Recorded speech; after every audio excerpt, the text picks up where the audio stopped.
I want to use this opportunity to thank Ghanaians, our host country, for the hospitality, for giving us opportunity to live in their country, do our businesses here, coexist with them peacefully. On behalf of the Nigerians in Diaspora Organization, all Nigerians in Ghana, we are showing our gratitude to Ghanaians. My name is Chief Callistus Elezoa. I'm the Board of Trustees Chairman of Nigerians in Diaspora Organization. Nigerians in Diaspora Organization is the association that looks after the welfare of Nigerians in Ghana. That's why the office I'm speaking from, the capacity of which I'm speaking from, as the representative and the leader of Nigerians in Ghana, under the platform of Nigerians in Diaspora Organization. I want to thank the President of Ghana, the traditional rulers of Ghana, the opinion leaders in Ghana, the citizens of Ghana. I want to thank them. We want to appreciate you people for giving us opportunity. We want to thank you for the hospitality. We want to thank you for the security of Nigerians in Ghana. We want to thank our nation, Nigeria, for the relationship they built so far with Ghana as a government. We grew up to see a cordial relationship between these two countries. And we are supposed to continue to keep to whatever that will keep to the good relationship that these two countries have been having before we are born. It will not end in our own time. Yeah, I personally want to grant this interview because I want to draw attention to some certain things. One is the power of communication. Whilst we have the opportunity to have our phones, we can do anything we want to do with our phones. In our private places, we should understand that communication is a tool that can make or make people. It can destroy a nation. It can also build a nation. If we are able to use it positively, it will impact the life of our citizens. If we use them negatively, it will also cause problems that we might not have the capacity to solve. We're here discussing today what have been flying around the media concerning some concerned citizens with regards to the purported story that has to do with establishment of throne in Ghana. I want to first advise Nigerians, please, every Nigerian should desist from any media war. We are not at war with our brothers and sisters, Ghanaians. What you need to do is to put the facts the way the facts are. Ghanaians are reasonable people. They will know the truth when the truth is spoken. You cannot sit in your house, you don't tell them the truth, and expect them not to accept whatever has been put across to them. So I'm here to put some certain records straight so that our brothers in Ghana can hear our own part of the story, whilst they digest it and be able to form their own opinion on what they think might be the truth. I want to first start by saying who we are. We are Igbos, and Igbos are peaceful people. We are Nigerians. Nigerians are peaceful people. That doesn't mean that in the midst of 230 million Nigerians, you might not have the ones who may misbehave in one way or the other. We are not saints, and we don't pretend to be saints. But when it comes to some certain issues, it's important that we draw our attention and make sure that laws of the land are respected. We are not here in Ghana to disrespect the laws of Ghana. We are not here in Ghana to disrespect the institutions, the traditional institutions. I think it will be abnormal for any Nigerian to think you can live peacefully in Ghana and you think you can disrespect the people of Ghana, the culture of Ghana, the customs of Ghana, and the government of Ghana. You will not have your peace. And that we understand. And that is what our embassy have made us to know.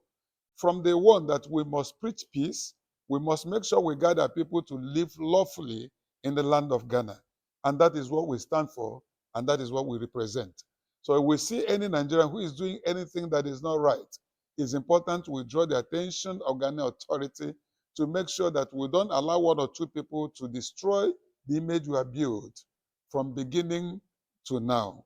So we want to maintain it at all costs. Whatever it will take to maintain this peace is important we do that. Please, we should desist from media war. I know a lot of people are cashing out, they are making money by lying, how many people that are following them on the media. But it will be difficult, it will not be also fair for you to destroy another person because you want to make money for yourself. That money, I don't think you can eat it peacefully.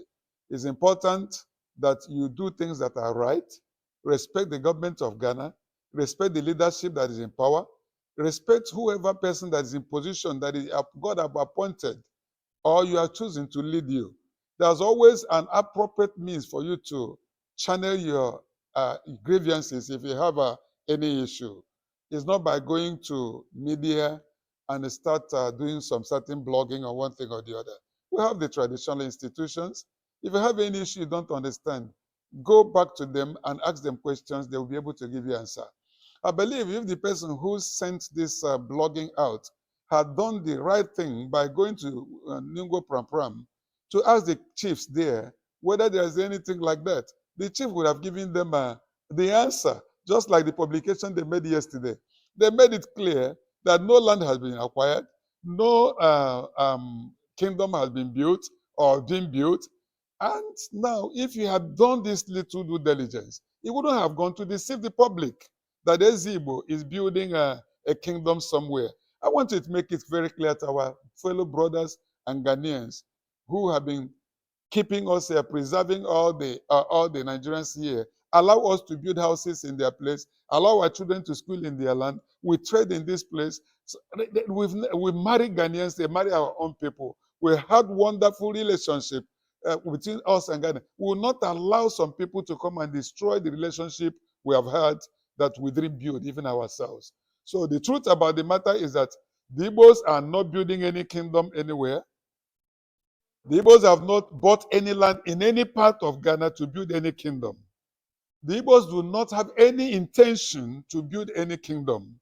The Igbos will not support anybody who will have that intention to build any kingdom.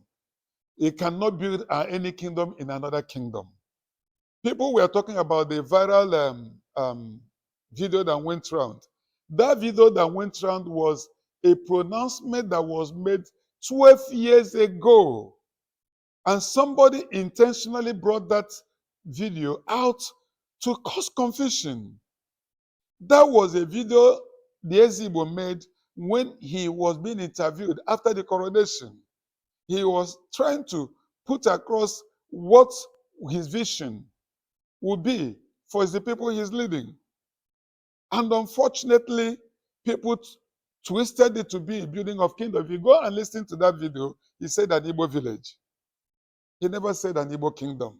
I want you people to go back and listen to it again and again and again. What he said was Igbo village. But I want to say that nobody can build, even if it's Igbo village. Nobody, no Igbo man can even build a house where he will live if Ghanaians did not grant him a place or the authority to build. So we cannot take that privilege for granted.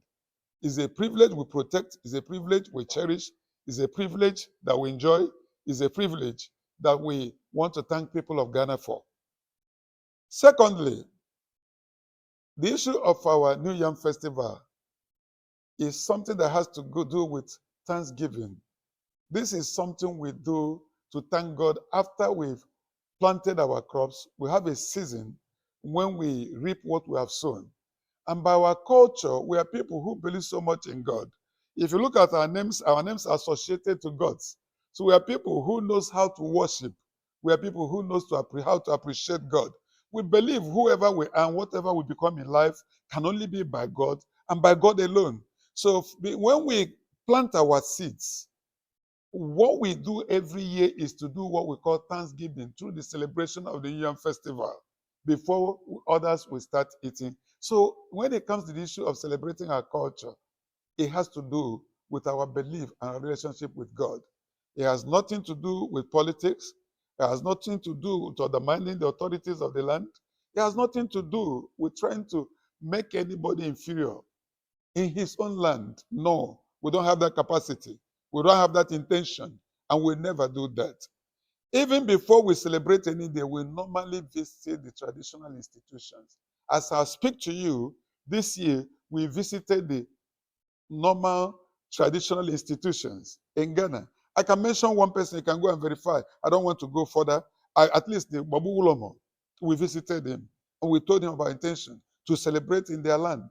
In terms of our New Yam Festival, we did. And other people we visited, including their district, and they gave their blessings before we can even proceed. Which God are you going to pour the libation to if you don't consult the owners of that God? So it's abnormal for people to start thinking that strangers can come to a strange land and assume to be the authority. It's not done, it cannot be done, and we will never be part of such. So that is the truth about the whole thing. With regards to press release that was released yesterday, we have received it. They are our father, he's our king. We respect him. We have good relationship with him. We are going to meet with him as a father. We are going to discuss it. If we have anything to show to him or to discuss with him as a father, we don't want it to be a media issue. We are going to relate with him according to his respect as our father. And know when we meet him as our father, he will address us as his sons. And we'll find a way to resolve our relationship. It's not for the consumption of the media. We don't want to talk about it. He has sent whatever press release he has sent. Is our own as his children to go back to him as his sons. And we have discussions with him based on whatever we think we can tell him as his sons